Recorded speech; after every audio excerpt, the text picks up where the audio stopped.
在个新闻要来关心云林的天狗这个疫情，这个云林天狗这个疫情是愈来愈严重。县政府特别做黄色警戒期，说讲天狗这危险的警戒区，差伫个案徛街甲附近的社区，提醒乡亲来严加防范。要过差这款警戒期啊，敢会烦恼讲被打这个标签，也是被歧视？有在地乡亲讲啊，亲戚朋友最近确实都唔敢来啊。要过某人认为讲差期啊，就是要提醒大家要注意防范天狗这。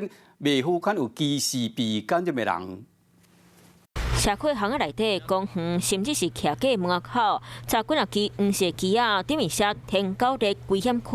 云林县天狗日疫情哪来那严重？官府制作黄色的警告旗啊，插伫咧个案徛街附近，提醒民众爱加注意网虫。你嘛有人丢晓？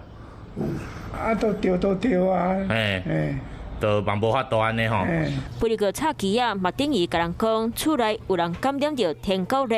当地民众讲，最近来遮拜访的亲戚朋友有变真少。外地人会唔敢来呗？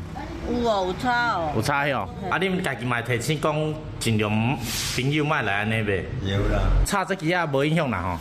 是无影响啦，啊，当互人会警觉性啊。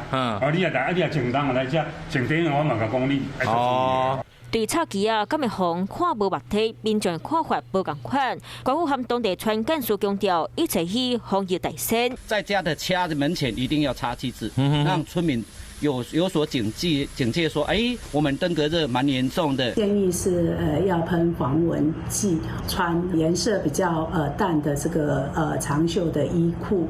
今云林县天狗日累就165例，官府国外归来透过传销啊、卫生教育的方式来防治天狗日。不过，伫咧热区插旗啊，来提醒民众的做法，毛民众拢伫咧讨论。